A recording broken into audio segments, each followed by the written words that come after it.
ஆரோக்கியம் தரும் உணவு நலம் சேனலுக்கு உங்களை வரவேற்கிறோம்.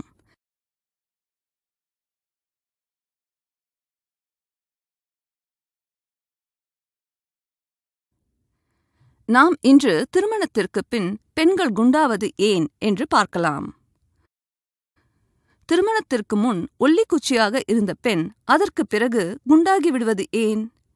ஒல்லிக்குச்சி போல் இருந்த பையன் நடு வயதில் தொந்தியும் தொப்பையுமாக இருப்பது ஏன்? முக்கிய காரணம் உணவு. உண்ணும் உணவின் தரம், அளவு, உண்ணும் சமயம் இவற்றை பொறுத்தே உடல் ஆரோக்கியம் அமையும். நாம் உண்ணும் உணவு சமச்சீர் உணவாக இருக்க வேண்டும். உங்கள் உடல் அதை ஏற்றுக்கொள்ள வேண்டும். சரியான உணவு இல்லாவிட்டால் தரக்குறைவான உணவு திசுக்களை பலவீனப்படுத்தும். ஊட்டச்சத்து வேறு வழியின்றி உடலின் பல பாகங்களில் சேமித்து வைக்கப்படும். இந்த சேமிப்பால் உடலின் பல பாகங்கள் உப்பி பருமன் கூடுகிறது. உணவு உண்ணும்போது குளிர்வித்த மென்பானங்களை குடிக்கக்கூடாது. உணவு ஜீரணமான பின் இவற்றை குடிக்கலாம். இளநீர், பல ரசங்கள் நிறைய சக்தியை தருபவை. கோடை காலத்தில் இவற்றை சேர்த்துக்கொள்ளவும். சூப்புகள் அதிக கொழுப்புள்ள உணவுகள் ஜீரணமாக உதவுகின்றன.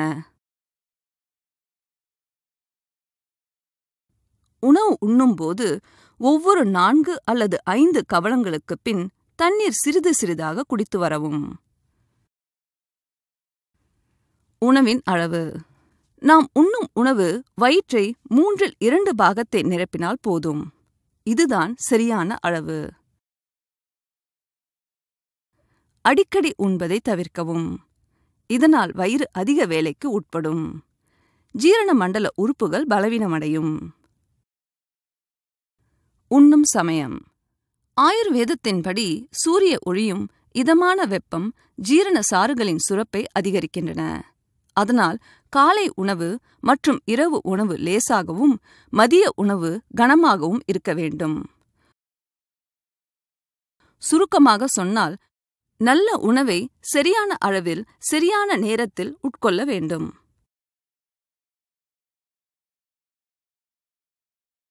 எங்களது இந்த பதிவு பிடிச்சதுன்னா லைக் பண்ணுங்க.